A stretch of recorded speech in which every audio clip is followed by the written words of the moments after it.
Greetings and welcome. I'm Steve Clemens, editor-at-large of The Hill. Thanks so much for joining us today for our great forum. It's going to be called the Future of the Workplace Summit. I'd like to thank our sponsor, Philip Morris International, for supporting today's event and conversations. 20 months ago into COVID-19 pandemic, our lives have changed in so many ways, none more so than how we work and where we work. Today, we're going to do a deep dive into the lasting impacts of the pandemic on the future of the workplace. Will workers in office buildings be reunited on the other side of the pandemic, or are we looking at remote work and automation becoming the new norm? Over the next hour, we'll discuss what lies ahead for America's workforce, its workplaces, and the American economy. And we have an exciting lineup of speakers joining me for these conversations. Before we begin, a few housekeeping notes. You can tweet us at The Hill Events using hashtag The Hill Workplace. We're broadcasting live and we'll take your questions throughout the program. And as with any live stream, you could experience occasional trouble with the video. Just refresh the page and it should all be great. Joining us to kick off the program is Congresswoman Victoria Sparts, a Republican from Indiana. Before being elected to Congress, she was a small business owner. She's also the first Republican female immigrant to be elected to Congress, which I think is a really notable and important issue in these times. Congresswoman Sparts, it's great to be with you. Thanks so much for joining us. Look, I mean, I want to just get into something. You have co-sponsored one of my favorite pieces of legislation that I just think people need to think about a minute, and it's called the Fresh Start Act. I've often thought that we need to kind of do something to give people talent that we're leaving on the table an opportunity to get back to work. Can you tell us about the Fresh Start Act?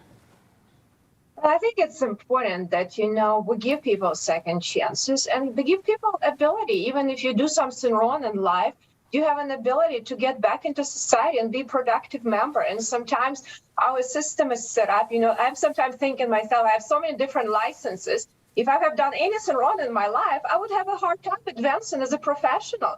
So I want to make sure that people, when you pay your dues and you rehabilitate yourself, you have an ability to become a professional, to become a business owner. And there are so many limitations for that, through licenses, a variety of other laws. And I think it's a way to suppress people opportunities. So I think this gives an opportunity, this act, for people to get back and be productive members. And I'm very proud to be one of the co-leaders of that bill. Well, look, I'm on the opinion side of this operation here at The Hill, and I think it's really, really important. We're sitting here with this huge jobs gap in America, and we're asking the question today about the future of the workplace. Are we all online? What's it going to look like? But part of that equation is really talent we're leaving on the table because, an HR director says, oh, this person's risky because they had something happen in the past. So I just want to tip my hat to that. But as you kind of look at it, you talk to your constituents, particularly in small business, where I have, small business is the backbone of employment and so much a part of this economy. As we've gone through, and I keep reminding people, we're not through the pandemic yet. What do you think the big features are of us getting the equation right as we think about the future workplace, the wired world we're in? What are the things that you're thinking about? I think our workplace is going to change. And I think the importance of ability to entrepreneur, to ability of small business owner is going to be more and more important. But when we have a very large government with a lot of rules and regulations, it's very difficult for entrepreneur and business owner to succeed because you cannot hire CPAs and pay them $500 an hour, attorneys for $1,000 an hour to navigate through the system. So we have to have a serious conversation how we can make sure to revive that entrepreneurial spirit in our young people, but also how we make sure that our small businesses can be competitive in the marketplace where now started being controlled by monopolies, oligopolies. We have a lot of challenges like that. So I think access to capital, ability to get through regulations and rules, and really access to logistic, to supply chain and everything else, it's much harder. To ability to have patents, everything else is very, very difficult to do. And then we have to think about for large employees, which I think is very positive, for a lot of women in particular, how we can make sure that this flexibility that we have to do during pandemic with, remote working and flexible arrangement can be even, replicated and some best practices being utilized in the future, because I think it will help us to engage much more women in the workforce, and we can bring a lot of value. I mean, I struggled myself through the public accounting career with 2 little kids, but they allow me a lot of flexibility, and I'm glad to see more and more larger companies bringing that flexibility, I think it will be very positive, especially in line of our workforce shortages. Well, let me ask you, what is the role that you see, particularly at the federal level? We're sitting here in Washington, as far as trying to get the economy back in a healthy track so it's moving in its own direction. Your colleagues across the aisle are saying they need something like the Build Back Better Act, which is a really big Build Back Better Act, lots of pieces of new elements of a social contract. Do you think there are blind spots or mistakes in that package that we need to be wary of? And I say this noting today, as we think about money in the economy, our consumer price index rose 6%, surged, and, kind of look at inflation, what's happening. I'm just interested in how you look at what a healthy economic direction would be. I think, more spending and at the government level is not going to help us because, unfortunately, people don't realize, but every time government is spending, it's very inefficient. So I think the more flexibility and the more support we can do on the ground, like improving our education and workforce development, how we need to make sure that people are ready to this lifelong learning and have a careers and they can become entrepreneurs, have the right skills. How we can make sure that our financial markets are not so overregulated that a small business owner, you have no ability to have access to capital. You don't even know where to start because large banks now only serve larger entities.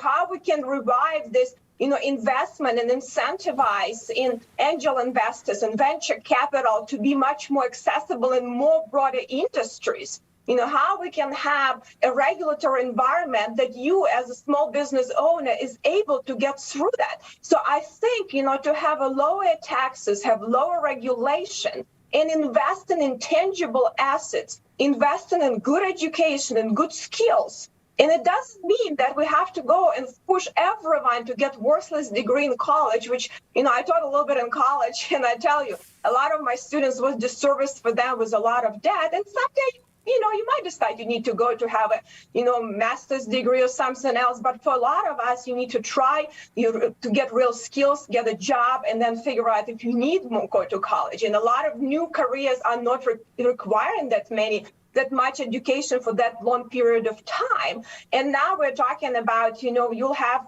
15, 20 different jobs and careers during your lifetime. How can you be a great learner and have the desire and fundamentals to learn? And I think we need to go back through K-12 and say where we are and restructure our post-secondary education that align it with K-12 in the skill attainment. So I think we have a function to do. We need to make sure how we can talk about investment in good roads, bridges, and have a high-speed internet access because it will bring opportunity and access to healthcare and innovation and education and entrepreneurship. So this is a serious conversation. But creating more government programs that where we know we already have pretty much all of them are bankrupt, in some major ones going to bankrupt very soon, and we have to have a serious conversation. Adding more government programs that are so wasteful. I'll give you one example. When I was a state senator in the state of Indiana, I calculated our spending on Medicaid, which is, 75% is financed by federal government.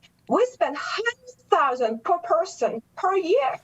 Our Department of Child Services, we get a lot of federal money. We spend $50,000 per person per year per child. 5,000 to 10,000 goes to foster families. I said, where's the rest it goes? 40,000? Where does it go? We can send kids to Harvard Business School for $50,000 a year, and no one could tell me. There's so much waste on these programs. So it's not like we shouldn't have some temporary things for people to empower them. But what these programs are doing, they balloon and spend and creating inflation and really don't help people to succeed in life, but create more and more regulation and monopoly and oligopolist powers. And we only soon will have oligarchs on top and everyone else equal to poor. So I think it's the wrong direction we're going right now. But we should have a serious conversation on criminal justice and education and building real tangible infrastructure and knowledge for people. Well, Representative Sparts, we're going to have to end it there. I want you to come back because you hit so many themes that I care about. Continual lifelong education, how we basically loosen up the system, create greater nimbleness and resilience among people. And I got to tell you, I was just sort of sitting and And I got kind of chills when I sort of hear as you sort of talk about what we need to do to disrupt credentialing and disrupt education in a way so that people can work through the system. It's a really, really underdeveloped topic. So I hope you'll come back and talk with us again. Well, thank you so much. I think we have to become more innovative, and then we'll have great successes because we have the greatest country and the private enterprise, and is going to make us the best in every area. We just have to have more competition, and there is much more monopoly powers than competition because we create too much government. But thank you for having me. Well, thank you. Representative Victoria Sparts of Indiana. She's a member of the Committee on Education and Labor, and she's a businesswoman, and you got to read about her life. I mean, it's just fascinating. Congratulations, and thank you so much for joining us today. Thank you.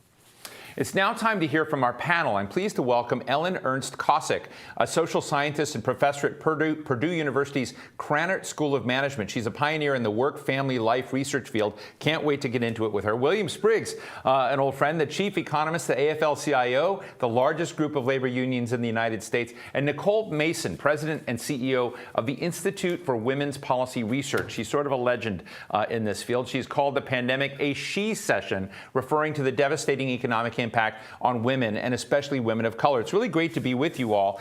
Ellen, let me start with you and kind of look at this question as we try to disaggregate, put the pieces together of the future of workplace. And in my mind, I mean, maybe I'm getting it wrong, I sort of look at that as what are our social responsibilities around that question, particularly when it comes to, inclusion and equity. And I just did a program yesterday where I'm looking on kind of the growing inequality in this country.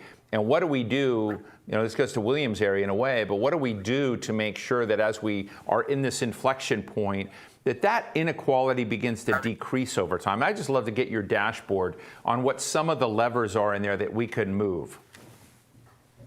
Well, I think that work-life inequality is a growing form of job inequality. I just wrote an article for Harvard Business Review on the future of flexibility.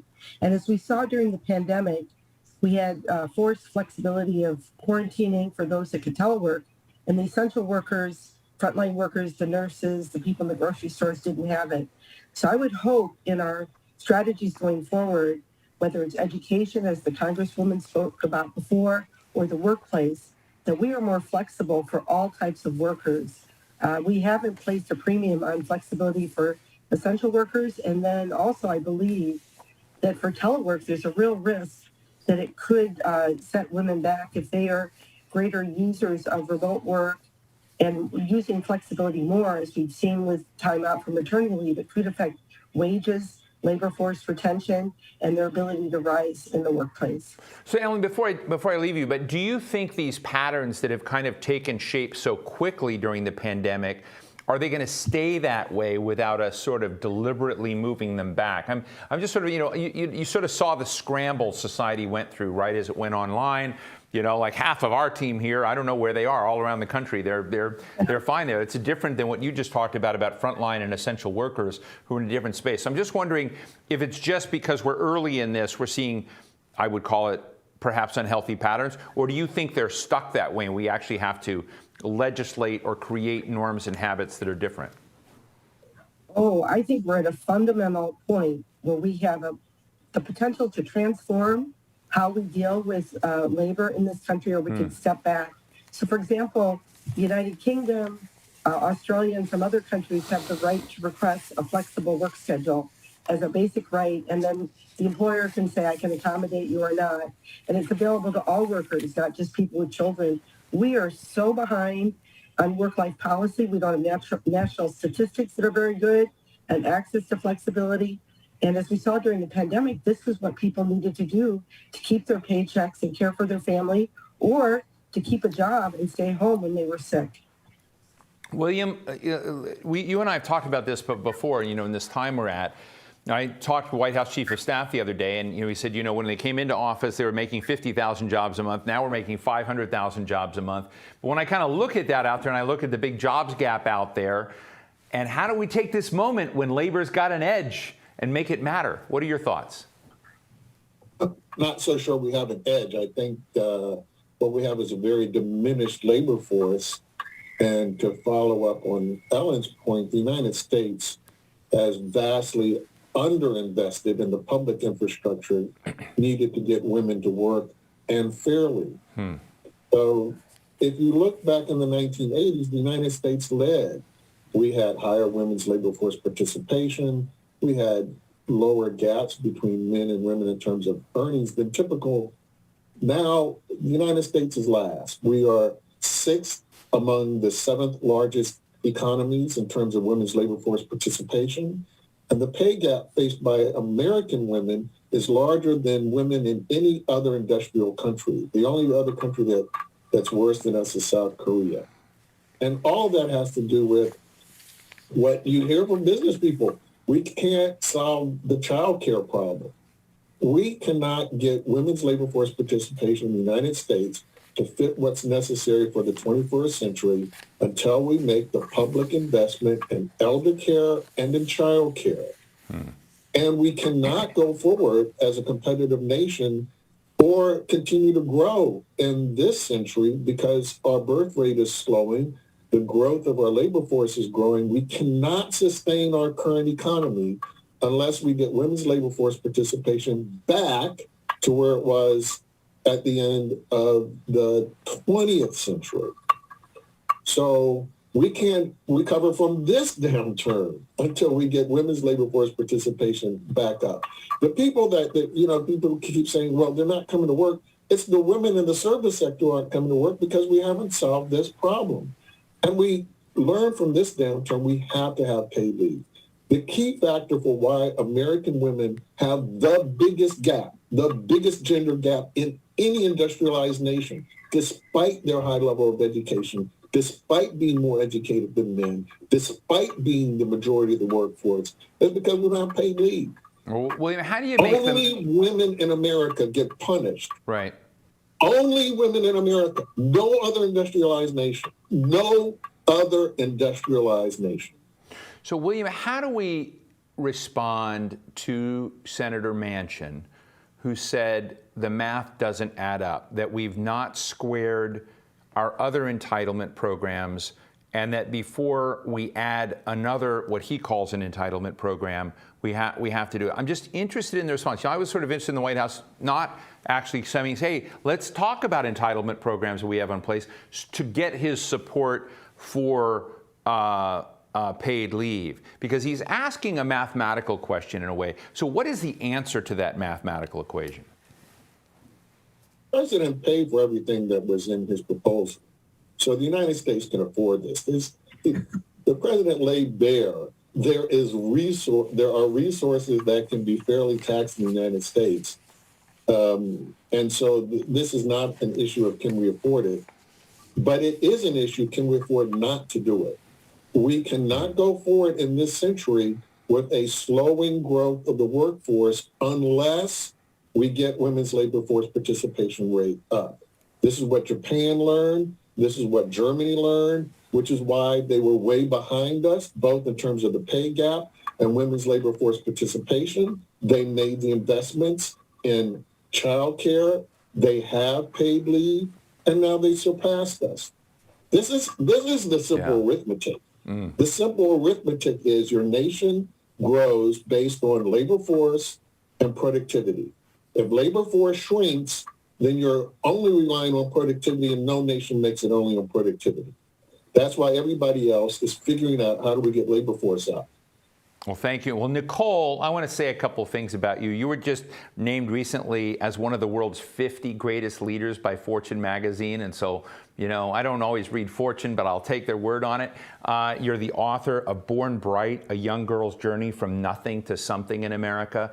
I'm always interested in this. How do we enrich human capital in this country? How do we take talent that's been left on the sidelines and bring it in? How do we create a healthier and more inclusive economy? And I'm just sort of interested, whenever I talk to someone, what are the priorities you think we need to reshuffle to get that picture right?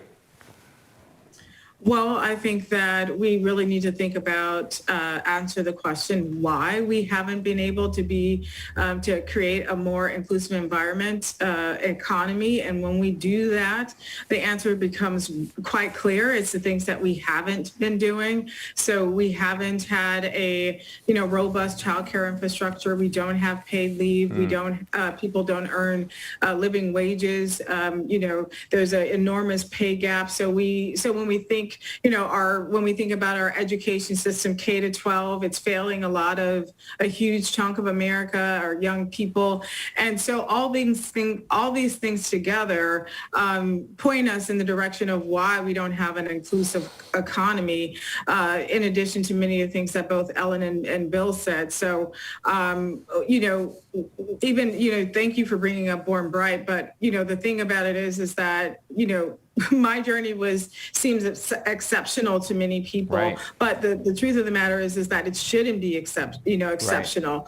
All people, all kids, all children should have equal access to opportunity. And right now, that's just not the case. No, I really appreciate that. And I totally agree with you. I often think about how do we go and create scale in these stories so that they're not boutiques and they look like more the pattern that we should be ascribing, trying to rise to. But before that, let's talk about the She Session. Tell us about the She Session and what the implications are, not only what's happening, but, as William and Ellen were talking about, as you look forward, right? I always say, okay, 2 or 3 years from now, when we get all together again, what will we be looking at if we didn't fix this She Session? Well, I think it'll look like what Bill and both Ellen said, lower labor force participation among women. Women will struggle to re-enter the workforce, less career mobility, less earnings. There are very clear consequences to not acting. And I just want to, you didn't pose the question to me, but I'm going to, say something about it anyway. This whole idea about the math doesn't add up, or I need to see the math on this, is just a red herring. It is actually not true and takes us off our path of really creating a, robust care infrastructure and getting workers the paid sick leave that we know, especially during the pandemic, would have made a difference. And so when I think about the recovery and a true recovery, one that, is equitable, inclusive, these are the things we know need to happen. For example, if we think about women's labor force participation, if women in the U.S. Had the labor force participation rate of women in Norway, because they have subsidized childcare, be $1.6 trillion to the economy, and the GDP. And so, there are definite benefits. It might cost us in the short term, but the benefits, long-term benefits in labor force participation, productivity, all the things that businesses and corporations say they care about would come to pass if we were able to enact some of these policies that we are saying will make a difference, not only for women workers, but for all workers and the economy and also businesses. Look, I think the answer to Senator Manchin is something along those lines. We didn't hear it, actually. He's asking the question, but kind of look at the question of how do you generate growth? How do you bring talent on the table? The more you have these people in, the more the place is. That's sort of the answer there, right? So, but I just wanted to put it on the table because that's the question he posed out there, and I haven't heard this town, maybe this town is the dysfunctional place that doesn't answer questions. People just broadcast, but it's part of the mix here. But let me ask you all a question that's on my mind right now as we sort of struggle with a very large gap in jobs and in employment. And the question is, we think about the future of the workplace. Is the workplace as we've constructed it decent enough to people that they want to come back to work? Because one of the things I've been interested in is people have kind of looked at their lives and said, what do I care about, right? A lot of people said they're not coming back because they're not being paid enough, or they're being paid so much by the government they're not coming back. But I think there's some dimension of it that people are looking at the equities they care about in their life and whether or not they come back. And I'm just interested in this moment of whether or not there is, to Ellen, you're kind of touching on it, whether we have an opportunity to rewrite things in a better way. And I know it sounds naive, but to leapfrog into a more inclusive place that's more fair and decent to people, like William was kind of saying, America's the only place where women are penalized, in this way. And so I guess right now I'm just wondering, maybe it's naive to begin envisioning a leapfrog into something better because we clearly have this moment when people are reevaluating, I think, their relationship with work. I agree. And I also think there are many forms of diversity that will be affected positively in the long run. So, for example, aging workforce is a real issue in the United States. We're going to be bankrupt. If you look at like a country like Brazil, you have a pyramid where you have lots of young people working and older people as they retire up above, taking out a safety net. We are like an inverse triangle where we have fewer young people working or people working longer, and we're going to bankrupt social programs because we'll have so many people 60s, 70s not working. So we want to make people want to work longer. We have this aging workforce. We have the fertility rates that are declining. If we look long term, I saw stats that said like 80% of Americans want things like paid leave. And so I think it's just how do we pay for it? And we just have to make it a priority. We haven't made work-life issues and stress a priority in this country.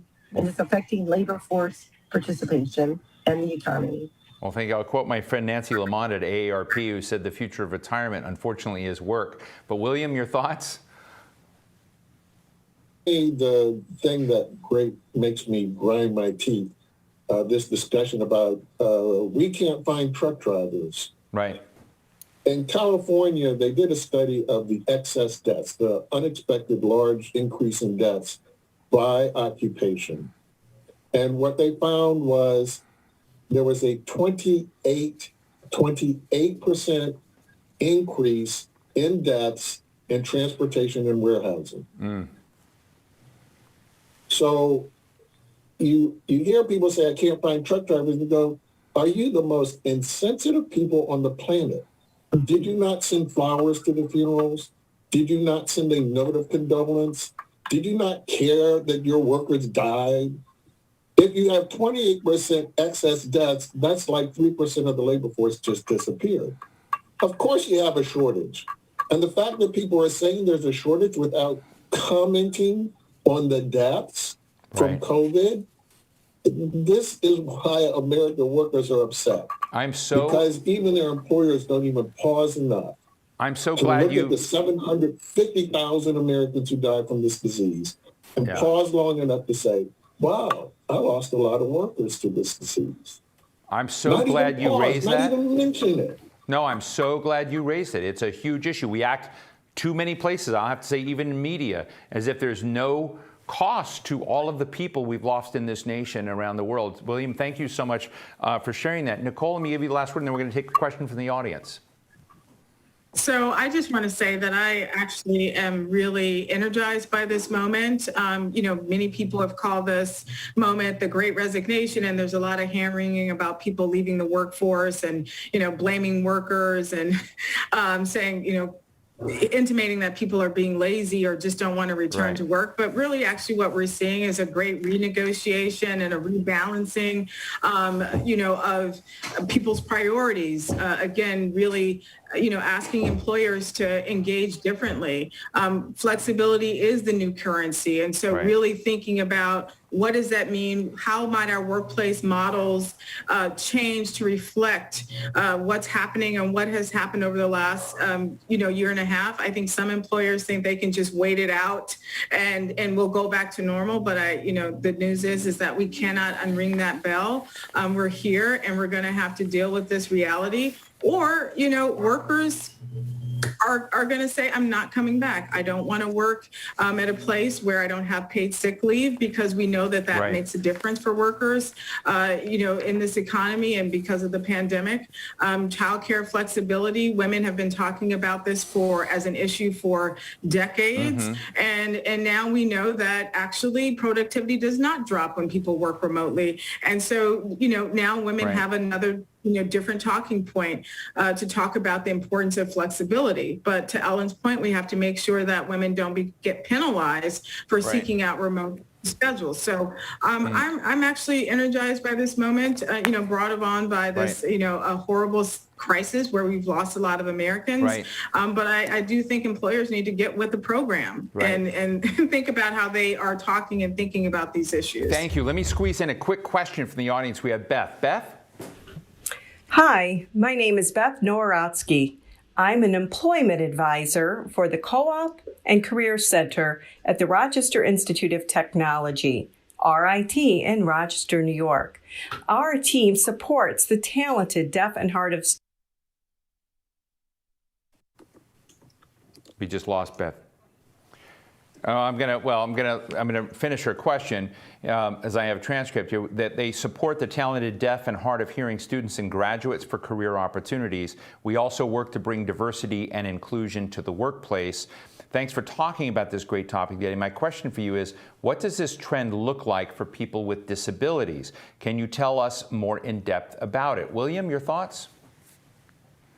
We constantly have problems with new technologies and whether they're adaptable for different people. I mean, those who have vision impairments often have a hard time accessing new technologies because they really are designed assuming that you can see. And regrettably, a lot of them are designed assuming that you can hear. And so we're going to have to fight to make sure that technologies that advance productivity are going to be accessible to all workers and we don't leave people behind. This is one of the great challenges. And, you know, we're talking about a new metaverse where we will interact with the internet in a different way. But that's so predicated on a concept of someone who sees and hears and can move in the three-dimensional space as someone who can see and hear. So these are the challenges we have before us. We have to keep them forefront all the time. So Ellen and Nicole, I've only got 30 seconds each, and we're right at the end of the program, but I would love to get your quick thoughts because I think it's an important question from Beth. So Nicole? Sorry. You know, I think it is a really good question. And as we grapple with building a more inclusive economy, but also inclusive workforce, many of these issues that have been left on the table, whether it's, you know, making sure that workplaces are inclusive and, you know, inclusive of, you know, deaf and hard of hearing or people with other disabilities. Again, we are in this moment where we can be very thoughtful about how we, our workplaces adapt to not only women, but, you know, other workers as well, and also our federal and state level policies. I really totally agree. Ellen, I'm going to give the last word to you. Well, and the number of people in this country with disabilities is growing. Think about mental health issues, people with many forms of challenges and going to an established workplace. This is another strategy to keep more people working in the labor force, and it could also improve the mental health of our country as well, to be more flexible. We need to just think about, as Nicole said, new models of work and move toward an article I've written on balanced flexibility. Things have shifted so much to the employer side that we haven't thought about how to help workers have a balanced say in how they live their lives and work every day. Well, it's a big agenda, and this was I feel like we hit some topics that we don't get to talk about enough in this time. I'm really grateful to Ernst Kossik from Purdue University's Krannert School of Management, William Spriggs, Chief Economist of the AFL-CIO, and I want to say I talked to Liz Schuler, the first female president of the AFL-CIO in the AFL's history. It was a great honor to do that, but she's also part of the equation, so William, great to see you as well. And Nicole Mason, President and CEO of the Institute for Women's Policy Research. Thanks so much for joining us today. Thank you. Thanks.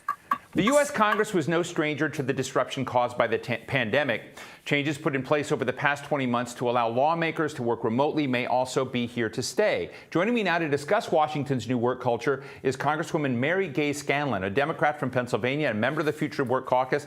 Congresswoman Scanlon, great to see you. Tell us about the future work. And again, I come back to this thing, say, if we were to kind of, you know, zero base or zero budget this thing and figure out, okay, let's draw the economy we want to have. Forget where we're at for a moment. I'd just be interested what features you think are missing that would make this country a lot healthier than it is. Well, I think it's hard to forget where we are right now because well, you don't have to totally forget. Really provided that opportunity to reflect and think about where we need to go. I mean, the pandemic caused a lot of our economy to take some really giant leaps in terms of telemedicine, telework, remote learning, et cetera, and really pushed us into a new space. But at the same time, it exposed some real gaps that were already there, but made them worse. So whether it's those who don't have access to reliable internet, and it's not just rural areas. I have a more urban district, but we have a lot of people who can't afford to have internet in their home.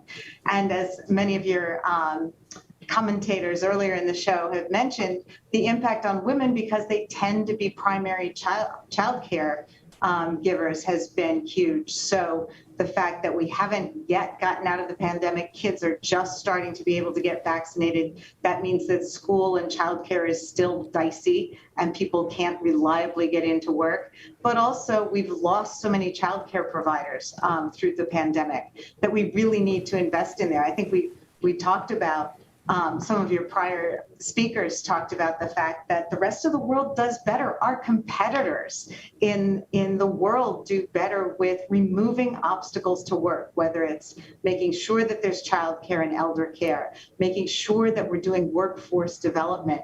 So those are the things that I like to focus on and really make sure that we are in a position to move forward and be competitive in the global market. Why do you think, this is an unfair question. I used to say this is a meta question, but I feel like now I can't say meta without Facebook coming to mind. But, oh, no. But I want to ask a question, which is, we talk so much about the impact of COVID that has shown the disproportionate burden and share of deaths, ailments, infections in communities of color, depending on where your zip code is, and these kind of issues. We've also talked a lot about gender disparity and racism, systemic racism in America. Why? I just am really interested in why we can't shift into patterns that reflect more of where other healthier nations in the world is, say Scandinavia or much of Europe. Why do we have so much baggage? We seem like, just take gender equity for a moment. Why do we continue to have a situation where women make so much less than men in the same positions? Why aren't we taking this moment and saying, we need to change the game and stop stacking the deck against people who want to work and be in this? So I know I'm asking you a big question, but it does frustrate me. Frustrates you. Frustrates me. One of the interesting things as we grapple with this, we talk about so much about the fact that there's a pay gap for women, a wage gap, but the fact that that leads into a wealth gap over time, that Sure. women have, I think it's only about 30% of the wealth of men over time because of the pay gap that builds up. And then you layer into the fact that many women leave the workforce for a period of time when they have children. So it makes it more difficult to retire. It makes it more difficult to have free funds to invest in different ventures or to pay for education. So there's a lot there. There are things that we're trying to promote as ideas, and I think we can learn from countries around the world. We've seen, I saw a statistic recently that most developed nations invest about 2.6% of their GDP in children. U.S. only invests about 0.6%. So we're well behind, again, our competitors in terms of removing those barriers. And you mentioned the kind of disparities that exist, because of race or gender or whatever. The pandemic really has had an outsized impact on the intersection of those things. Study just came out about 140,000 children in the country have lost their primary or secondary caregiver because of COVID. And most of those kids are children in minority communities. So, they have lost a parent. If they're in a single parent home, that means they're now receiving childcare from someone else. They're with other relatives. So there's a layering on here that really makes the impact exponentially harder in some communities. It just makes me think that we're going to be talking about these issues for a lot longer, that there are no silver bullets to just solve trauma in the way you're raised, right? So you're really talking about trauma. But let me ask you, you mentioned communities, cities. I know you represent part of Philadelphia. And oftentimes, I think there's a mistake in the way we frame the digital divide, that we look at it as an rural-urban divide. But it's so much more than that. We have pockets in cities with people that are not connected, do not have broadband at home. have a wobbliness in that area. And this is the United States of America. I mean, I just don't understand it. But it is one of these issues. And I'm just wondering now, as we kind of been fascinated by this soap opera about the infrastructure bill and the Build Back Better bill, let's take infrastructure for a quick moment. Is that going to solve the human connectivity problem with getting young people and everyone connected so that they can at least be online? I mean, there are other challenges after that, but is that going to fix it? Well, there are billions of dollars for broadband in the infrastructure bill and for reducing the cost to get online. And that's been a huge issue in my district. And as you mentioned, there are in urban areas still places that are not wired for connectivity, but the bigger issue is affordability. And there's an estimate that 20 to 25% of my district does not have, folks don't have a computer at home that they can use. And when you're talking about kids having to get education online, people having to apply for jobs or benefits online, that's a huge, huge problem. And we risk having a country that really has kind of a digital apartheid, and we can't afford that. We can't afford to leave people behind that way as we move more and more to an online economy. And just finally, real quickly, then we have a question from the audience for you. Does I've been watching Build Back Better when Bernie Sanders was talking about a $10 trillion version, then there was the $6 trillion version, then 3.5, we're now down to 1.75. Is there enough in it that you still care about, that it's worth supporting? How do you think it's going to go? Oh my gosh, I totally care about it. And, very eager to do as much good as we can with what we are able to push through a reluctant Senate. The child care provisions are in the Build Back Better bill. There's a ton of money in there for veterans. There's money for workforce development. A lot of the things we're talking about today are contained in the Build Back Better package. The rough characterization is that the infrastructure bill that passed last week has the hard infrastructure, but then this one has the infrastructure that we need to make sure that everybody's taking part in our economy. And does at least start doing some of the very necessary things that we need to do, including lowering prescription drug prices. Hard to find anyone who doesn't think we need to do something about that. Well, good. That's great. Well, we have a question for you, Congresswoman, from Beth Kuhn. Beth? Hello, my name is Beth Kuhn. I'm a workforce futurist with Stonegate Strategies and former state official.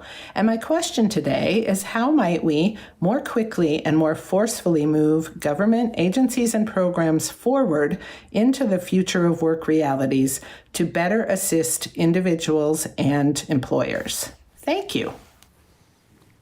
Thank you, Beth. Well, I participated in a program yesterday that I think is a model for that. It's the Philadelphia Pipeline Project. It's a collaboration between the Navy. We have a shipyard here. We have a lot of manufacturers who work on our submarine fleet. So it's got national defense as well as maritime commerce aspects to it. The Navy has partnered with our local manufacturers and with local community colleges, technical schools, to make sure that we are recruiting and training young people with the skills that the employers in the region need.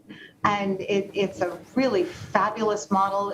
There's been some success elsewhere in the country. I think there was a program in Virginia, but we've just brought it to Philadelphia. I attended a welding competition yesterday with 32 young welders who got to showcase their skills and then apply for jobs. And these are kids in high school, and looking at walking out the door and into jobs that start at $18 an hour and go up rapidly from there. So good wages, full benefits, and lots of opportunity to build careers. So I think doing a better job of connecting government to private enterprise and to our communities and the educational opportunities is a great place to start, and we're doing it here.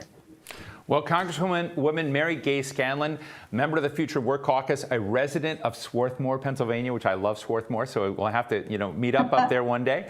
Thank you so much for talking to us. This issue is not going to go away. There's so many other dimensions to it as I think about particularly how we upskill, how we credential, how we make, with the previous Congresswoman we were talking about how we remove the stigma of lifelong education, which we ought to begin. How do we remove ageism? There's a lot of dimensions to this that I think we could talk about in the future. Thank you so much for what you're doing.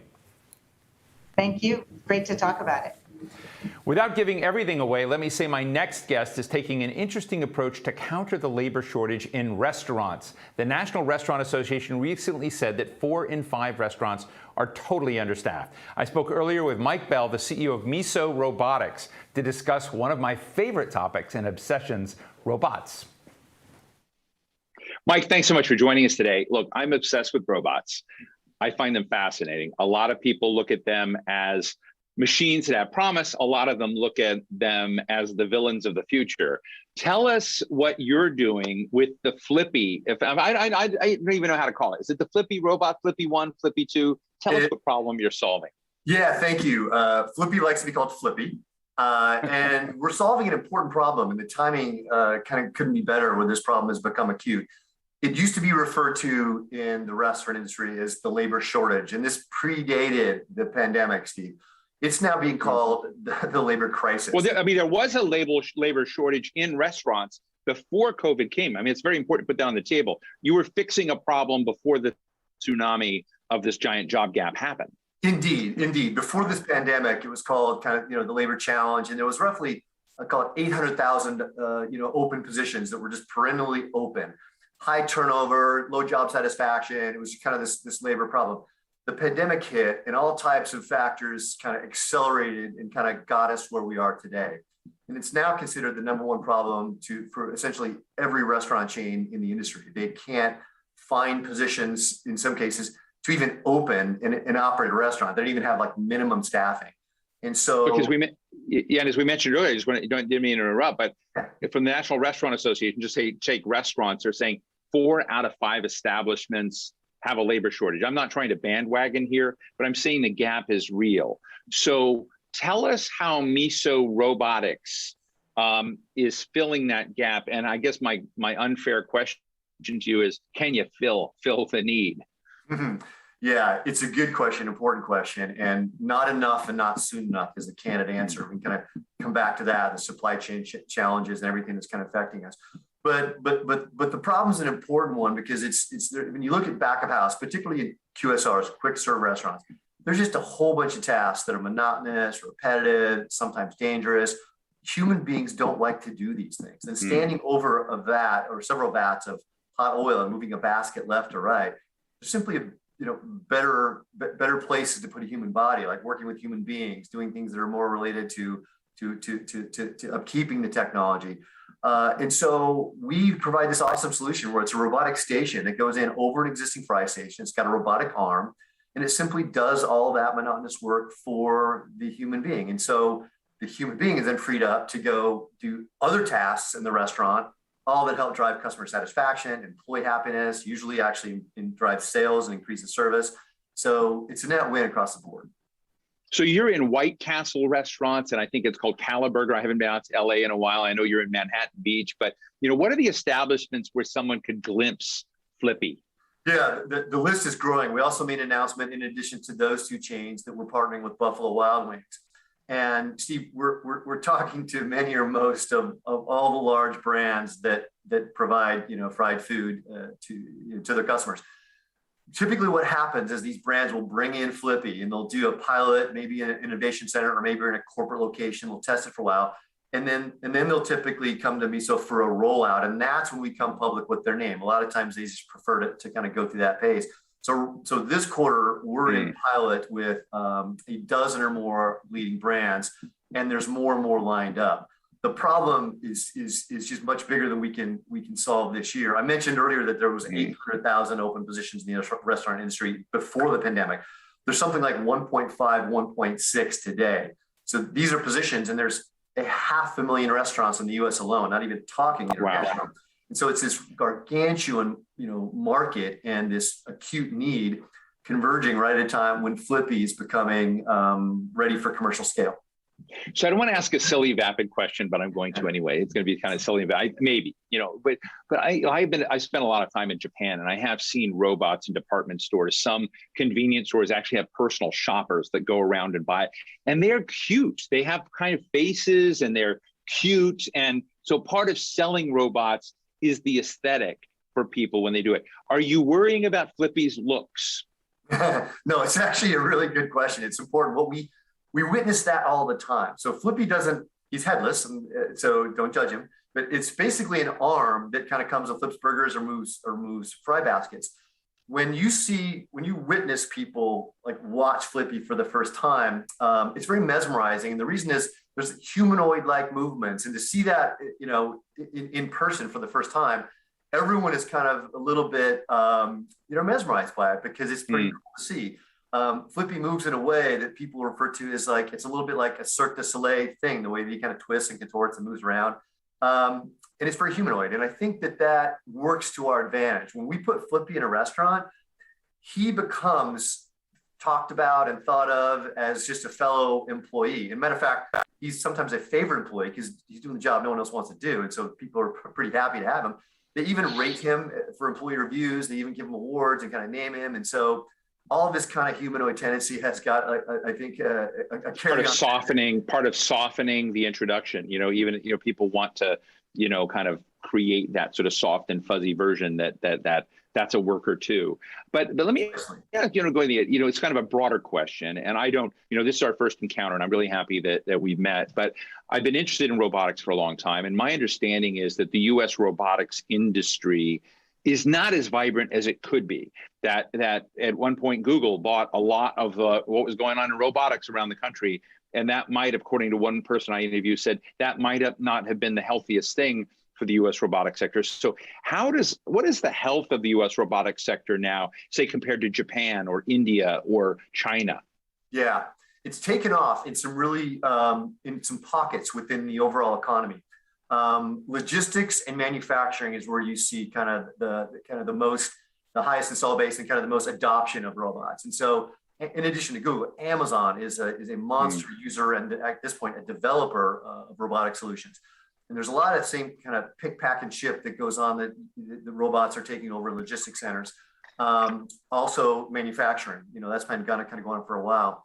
And also, if you think about it, self-driving cars, those are essentially robotic solutions. They use computer vision, artificial intelligence. So it's kind of also its own little pocket of automation as well. For what we're at, it's rare. There's just not, it's a really big industry in the restaurant industry, but there's very few companies looking to automate the way that Miso is. One of the other things, I know this is the wrong way to think about robotics, but I like to run on a treadmill in a gym when I'm not having to wear a mask. But I like to run, and I see how much servicing this equipment, needs. Peloton needs servicing, right, to stay up to standard. I'm interested when you're dealing with a high volume, complex machine. Is there a point at which, so what is the servicing dimensions of it in short form? Or is there a point where, the Flippy begins flipping like crazy because there's been no technician in? Yeah. Is that a fair question? I just imagining the dystopian side of wild Flippy. You've done so much good reporting on labor, Steve, and kind of the labor impact. This is a good little illustration of kind of the answer to your question. We've had to create we spawned a whole job from scratch, and it's robot support specialists. And these are people that are, they're not software engineers, they're not robotic engineers, but they're robot technicians. Now, today, this force does not exist in the country or on planet Earth. And so at least technicians that can serve the type of robots that we provide. And so we're hiring a fleet of people that have a little bit of a technical background and also good trainers and kind of just good with overall equipment to go out and service these things because it doesn't exist. And so people all the time look at us and talk about, well, isn't that a job taker? And on a net basis, it absolutely is not. But even on the contrary, the whole new economy of industrial jobs is being spawned while we're talking about it.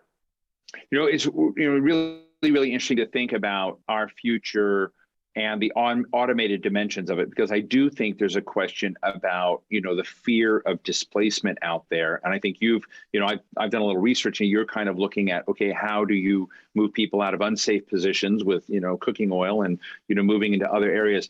But just be interested, I know this is unfair, but you are the CEO and you have to communicate to your investors what your vision is. What comes after flipping burgers and flipping wings and flipping fries? What, as you kind of look at the next dimensions of application of robotics in an area, say the U.S. service industry, what's on your radar? We're staying super focused on the restaurant industry because when you look back of house, man, it is greenfield. There's such low-hanging fruit for tasks that can be automated. And so the way we approach it, Steve, we say, okay, what is the biggest task that we can take over with automation that has the biggest impact? There are a lot of examples like, can you make a robot create guacamole? Well, we can, but it's hard and expensive, and you may not love it, and it's kind of cumbersome. But when you look at a back of a house restaurant, for example, drinks, when people are waiting in drive-through or they're waiting for their food, they're waiting for French fries or they're waiting for drinks.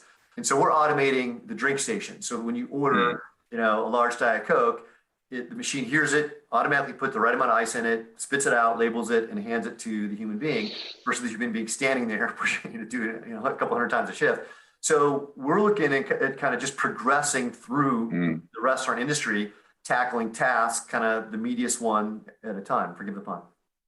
Well, look, we're out of time, which is unfortunate because I could talk about this for a long time. I'm going to call you when I'm in Los Angeles next time and go see one of the flippies at one of the many establishments you're in now. But Mike Bell, CEO of Miso Robotics, congratulations. Thanks so much for taking us into the future here.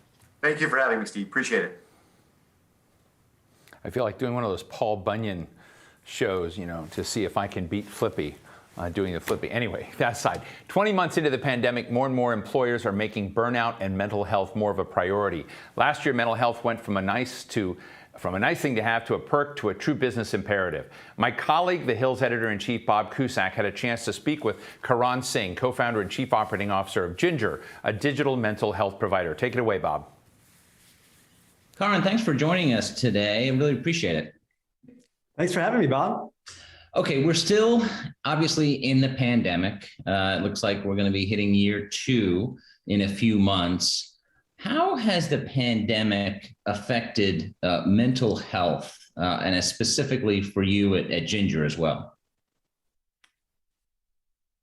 Bob, I think in many ways it's been this great awakening, sort of a reckoning in the workplace, if you will, almost that productivity. The sort of fundamental notions of productivity have really been challenged, that productivity had to happen within the 4 walls of an office. And it turns out actually you can be quite effective at home and on the road. And I think it's also highlighted that life is messy, right? That there aren't these bright lines between work and home, and that we're all going through something, right? And challenges with the spouse, childcare, sick parent, trouble sleeping. So I think in many ways the pandemic has really shown a strong light on mental health and mental wellness and some of the challenges that most everyone is going through.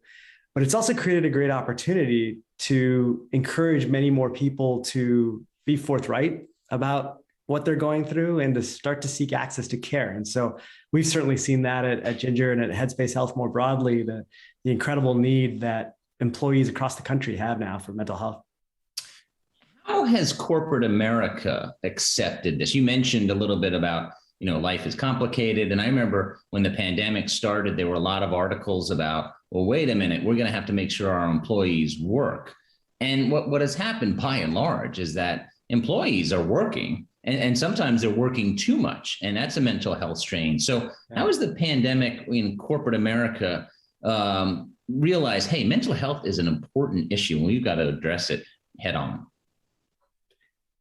Well, I'd say it's not uniform, but there has been a material recognition. I think the idea that mental health has moved from the back room to the boardroom, if you will, that not just heads of HR or heads of people, but it is the responsibility of a CEO to create an environment that encourages mental strength and mental wellness, not just mental sickness, right? And I think it starts with at least an acceptance and a recognition and conversation that's happening at the leadership levels that mental health matters.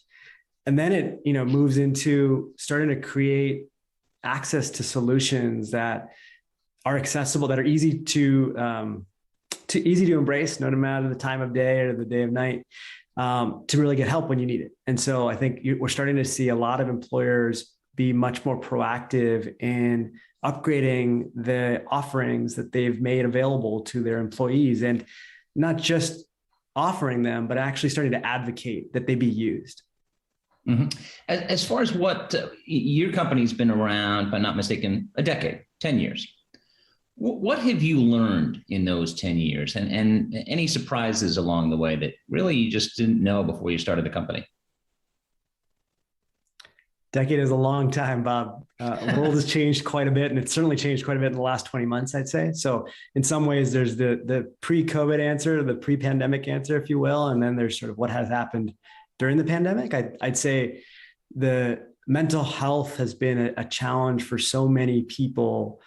Close to 1 billion people around the world have mental health challenges today, and that has certainly continued to accelerate through the pandemic.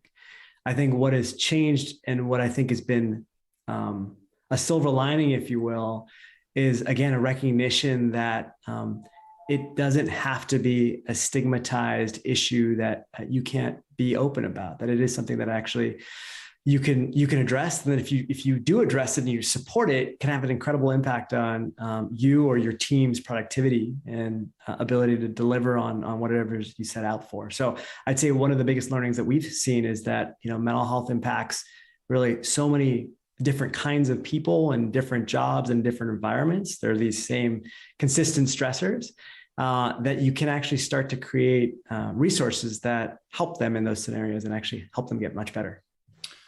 What are some of the biggest frustrations you have? I mean, I've known people with mental health, and sometimes people who don't understand it, they don't realize it's a disease, that there's a notion, and I do think it's gotten better over the years, but it's still there. Oh, well, you just need to get over it. You need to kind of just move on. Do you still see that out there? And what other frustrations might you have? Unfortunately, that's something that hasn't changed significantly quite yet. The stigma is real. The fact that, the first order stigma is you have to admit to yourself, quote unquote, that you have a challenge, right? And then you have to actually seek out access to care. And that access is incredibly challenging. In many parts of the country, you might wait weeks, if not months, to see a provider.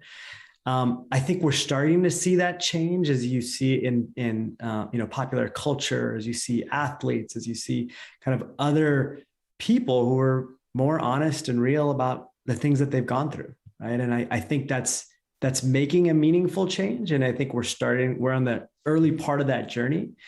But the reality is there is no blood test for your depression. There's no easy way to measure stress. And for that reason, the historical, I think, clinical or medical establishment has often kept mental health to the side. Mental health and physical health were very separate things until, as part of the Affordable Care Act and other legislation, we've started to bring those together and ensure that there is a level of parity and coverage and support, not just for the physical health needs of an employee, but also their mental health needs. You mentioned the Affordable Care Act. What else do you think that federal and maybe state policymakers could do to help patients deal with this major problem? A whole lot, I'd say, Bob. The deeper I've dug into this problem, because I really, we started the company out of research we were doing at MIT as I was a grad student at the time. And the deeper we've dug, the more we've realized that there are really systemic challenges that are making this issue more pronounced, right? It certainly starts with the stigma, but there are challenges around state licensure for clinicians to ensure that when they may be available, they are available. And so the access challenges in certain parts of the country are really pronounced because we aren't able to appropriately spread, if you will, the workforce in an effective and efficient manner. I'd say part two of the problem is really around reimbursement. Historically, reimbursement for mental health has trailed much of the rest of medicine. And as a result, you exacerbate the supply and demand challenges that persist in the labor market. And so you get fewer providers who are interested in actually delivering care because they get paid less, frankly. And so I think there's an opportunity to really rethink how we reimburse for that mental health in a traditional model. But then there's more broadly, there's an incredible amount of innovation that's happened over the last decade, certainly, but especially the last few years, that is largely about virtual mental health or digital mental health offerings, right? And so solutions like Ginger and Headspace Health, as well as a number of others that are created to be more flexible, to find people where they're at that are non-traditional, but actually have been proven to work very well. And I've run through clinical research studies and the rest to ensure that they're delivering great care. So encouraging that sort of innovation, promoting it, figuring out ways to test it, to reimburse for it, because we think there is unfortunately no way we're going to hire ourselves out of this problem, that we're ultimately going to actually see systemic change if we bring together a combination of policy-wide changes with technological innovation to solve this crisis. And it's a lot of it is education that with the internet, of course, you can get help and you can, there are apps that you can, Ginger, and that you can get help where, a long time ago that the technology wasn't as strong. What would you advise employers on mental health?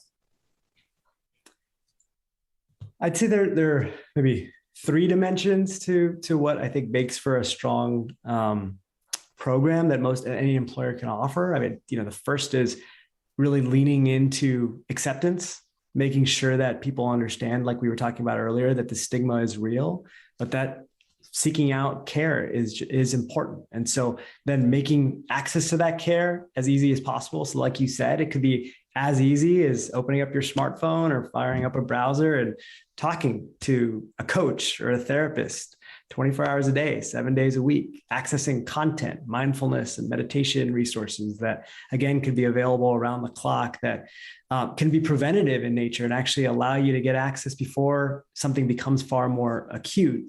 And then the third dimension I'd say is really around affordability, is that making sure that those resources are accessible for your average employee. And the reality is that most of mental health care historically it's not been accessible, it's not been available, and it's been incredibly expensive. So most people, despite the incredible demand, aren't able to get to it. Karan Singh, I think what you're doing is fantastic. This is such an important issue, and more people are, I think, becoming educated about it, and that it is a disease, and it's not something you can just get over. Thank you so much for joining us today. Thank you so much for having me, Bob. Really appreciate it. Thanks very much to Ginger co-founder Karan Singh and Bob Kossik. My final guest has always been on the forefront of delivering alternative workspace solutions, even before the pandemic. Melissa Marsh is founder and executive of a really cool firm. I'm actually looking at her website right now, Plastark, a social research and design consultancy. Melissa, thank you for joining us. And so I don't want to, kind of steal the plot for everybody. I want folks to hear about what Plastark is. And then I want to take them for a little journey on your the different sites that are totally cool in what you're doing and so different than where I work. But tell us about Plastark. Yeah, so I describe Plastark as social research and people analytics for architectural environments. And really what that means is that we take a set of social research-based tools and we use that to discover how people experience space and to advise clients on how to shape their spaces and workplaces in particular in order to get the most for people, from people. When we think of workplace, you might come at that from an HR perspective, an IT perspective, a real estate or physical environments perspective. And we bring all of those pieces together, really focused on that holistic experience that makes the workplace what it is for people. We've always believed that particularly knowledge workers should be able to work where, when, and how they want. And that real estate is one of the tools, one of the resources that can be used to deliver that work better. Has COVID helped expedite what you were already trying to teach us about workplace? Has it just sort of turbocharged the movement, or would what you have done happen anyway? How does the last 18 months weave into your story? I think your term turbocharged is perfect. Step on the accelerator, rocket launch, whatever analogy you want to use. There really has been an incredible moment of change within the industry and in how people are experiencing working. A few examples of that, just the conversation we heard a moment ago about health and wellness, that's become an even more important topic. We've all had our ups and downs, our good good days and bad days. We haven't had the usual social resources available to have beside us. And so that's wellness was a trend on the workplace world, and now it's even more accelerated. Technology, there's so many companies who hemmed and hawed and weren't sure whether they'd be able to go mobile or go virtual, and then they did so overnight. And I think many organizations learned that that was a lot, maybe not a lot easier, but a lot more effective, a lot more successful than they might have imagined in the past. And then really just thinking about maybe equity and where physical spaces may inadvertently bias in certain ways based on people's hearing capability or movement capability, sight capabilities. We're all kind of different shapes and sizes as people. And I think there's a lot of ways that the world has discovered that these workplace topics have a lot more impact on our lives than we might have imagined before. So all of those things kind of bundled together have really, as you said, put the accelerator on these workplace trends. And maybe you could say in the last 18 months, we've done 10 years into the future. But I think many organizations and particularly people in my profession are hoping that we keep moving forward rather than going back to life as we knew it 18 months ago. So Melissa, I know this is going to be complex. When I tell our audience that, on the plastarc.com website, you can see, some of the clients. Wow, that's kind of neat. Unity Technologies, laying the foundation for a diversified future. My friend at Box, Aaron Levy, I know very well, changing how and where the world works. It looks like it's way too cool for him, but it's very interesting to see this. You've got my friend Mitchell Baker, Mozilla, fail fast approach for the collaborative era. Another environment working without borders. Another one with creating a global workplace experience. So I guess I've grown up in workplaces where the employer really didn't give a crap about these issues. And we just all went into the highly regimented system. You kind of got what you got. And what I'm seeing is a real leapfrog into something else. So in short form, in some of the environments, Box, Mozilla, can you talk to us just in a way that our audience can understand in lay terms how one size doesn't fit all, and that it's not just your shtick that, we're doing something here at Mozilla and we're going to do something super cool in Bob. I mean, how do you kind of look at each of these environments and distinguish between them when you're telling this story? Yeah, so maybe there's several layers of that, right? One is the organizational layer. You're naming brands, and there's certainly a level of brand experience. I think in the last few years, many organizations have come to see their employees as themselves customers, right? If you're doing a great job of serving your people, those people are then designing your services, servicing your customers, and if you're making that investment in people, you're reaping the rewards from a brand perspective. So at the top tier of that, you probably think about that workplace experience at a brand level, and you want to make sure that it is expressing really what it means to be that organization, what it means to be part of that organization. Then next tier down, you have maybe a department or a team level. How is the physical environment helping you as a team work together, collaborate, innovate, do the things that really are your collective work within an organization? And then finally, you have more of the individual workplace or work setting. And I think sometimes we forget to talk about that team layer. We go straight from the organization and the brand to the individual, to the my desk scenario. And one of the exciting things about this unique moment in time, and so many people working from home, at least for a period of time, is that maybe we're returning to the workplace, maybe we're not, but we've changed our expectations of what those environments might be. We're maybe a little bit more flexible when we get back to the office, if we might be not owning a desk in the future. But if we're going back to the office for meetings, for interaction, for inspiration, then we might have a lot fewer desks and a lot more collaborative and maybe inspirational space in the future. Melissa, I want to go to an audience question, but before I do that, I want to sneak in one more of my own.